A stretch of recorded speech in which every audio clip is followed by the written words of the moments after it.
Hello everyone, it is Brooke. I am finally coming back to you all to give you a post-op update. I am officially 2 weeks and a day post-op from my thyroidectomy. I had a total thyroidectomy and a complete neck dissection on the central part of my neck into the left side as well for papillary thyroid carcinoma. So I am so happy to be well enough to finally be making this video. This surgery has by far been the hardest surgery that I've ever gone through, and recovery-wise, it has been absolutely the most difficult. So, wanted to just kind of fill you all in with how I'm feeling. I had my post-op appointment today with my surgeon. We went over my pathology report and got some pretty interesting details from that. They checked my incision, which I'll show you guys in a minute, and yeah, just kind of asked how I'm feeling in general. I know I had posted a video and updated you guys on how I had gone to the ER and had some issues with regulating hormones and fluid and food intake and all of that stuff. So it has been a difficult journey from like day 2 of surgery. I don't remember much. The anesthesia really put me out, and it had me down and out for a few days. So we'll get to that in a little bit. But my pathology report is right here, and basically what was said is that they took out 38 lymph nodes. So the plan was to go in and just like clean house. So they went in and took everything, whether it was infected with cancer or not, although there was quite a bit of them that did have cancer in them. And one of them had what was called extranodal extension, and it says, I'm not sure if, I don't really understand it well enough to say, but it's either no extranodal extension, which means it's good or bad, I'm not sure, but basically one of the lymph nodes, the cancer that was contained within the lymph node was a more aggressive at a more aggressive stage, and it was trying to break through the lymph node and leave the lymph node and spread further into my body. So that's not good news. That essentially means that I have a higher chance of reoccurrence, which the likelihood of me having a reoccurrence is already very high because it's already spread to my lymph nodes in the first place from my thyroid. So we already knew that my reoccurrence rate would be high, but now it's even higher because it's indicated that one of the lymph nodes that did have the cancer where it had spread in the first place has a more aggressive, it's the same type of cancer, but it's at a more aggressive point. So that was the only not so great news that I got. Other than that, everything looks really, really good.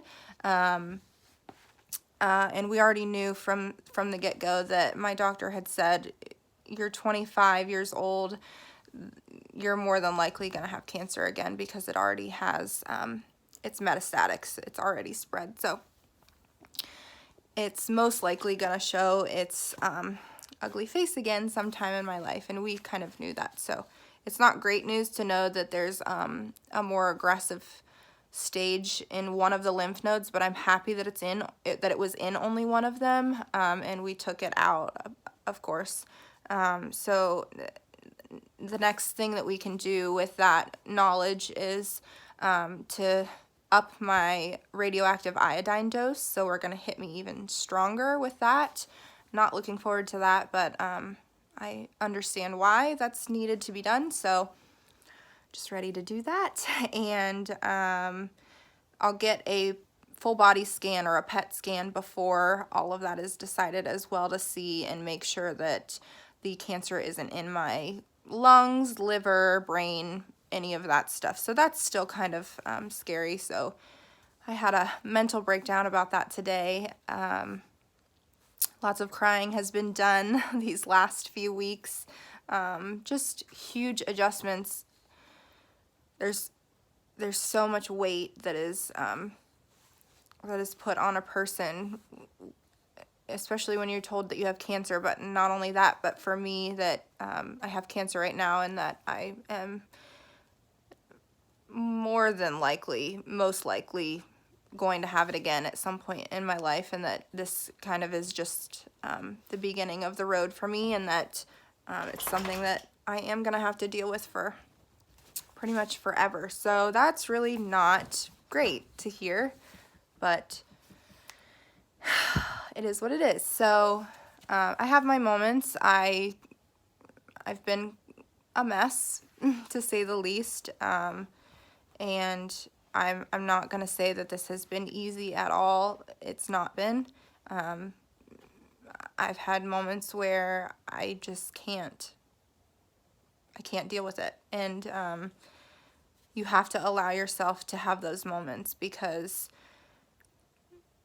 yeah, you don't want to go through the whole process and, you know, play the whole woe is me card, but at the same time, you have to take care of your mental health and give yourself some grace, and allow yourself to feel those emotions and not bottle them up and walk around and let it, you know, build up inside of you. So it has been really heavy, and this whole process, I'm on medication every day for the rest of my life. My hormones are out of whack. Before I filmed this video, I had a sweater on, and I kid you not, I was dripping in sweat. Like, and it hits you out of nowhere.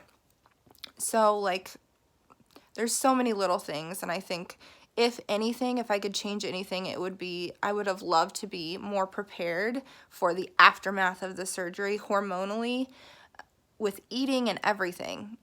I mean, it would have been so much better to go into that prepared, knowing all of the changes that were going to happen. But you don't know. You have no idea. You won't know until you have it done, and your body reacts the way that it's going to react. Nobody can predict the future, you know, so you kind of just have to roll with it, which is what I've done. So I'll show you guys my scar, and you can see right here, that is all swelling, and it's hard to see on camera, but in person I think it's pretty nasty looking. It constantly feels like it's really tight, and I constantly feel like I have someone like choking me. It just feels like somebody's got their hand around my throat and that they're just squeezing. It's a very tight feeling, and it feels stiff. So there's swelling from here up. That's what's causing this crease here. This is like a lump. It comes out, but it's really hard to visualize that on camera. And then all of this is very swollen as well. So like from here up, it's very swollen too.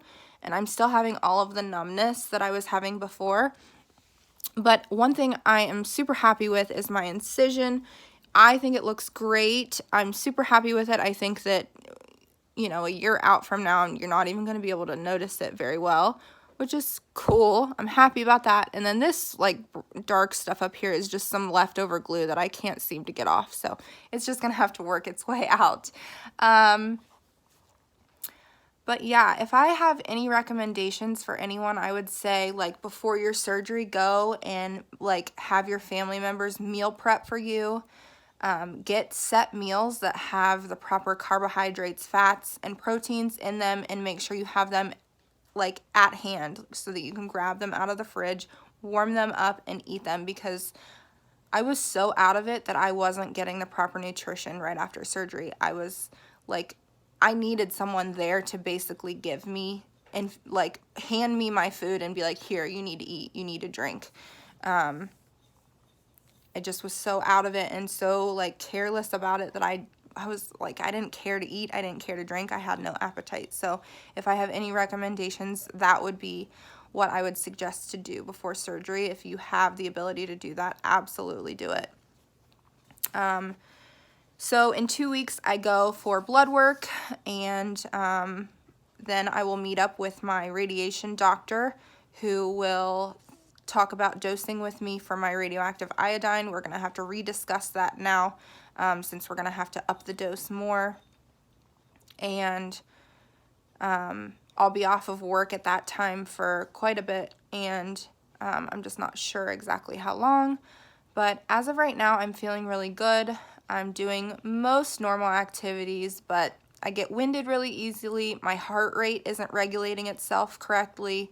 I get hot flashes and still feeling like really stiff, sore. My nerves are trying to come back, so I'll get like zinging, like lightning pains in my, like kind of my chin area here, and I'm still numb, so that's been an adjustment. But overall, I'm doing okay. There's just some days that I need like extra attention or like a break.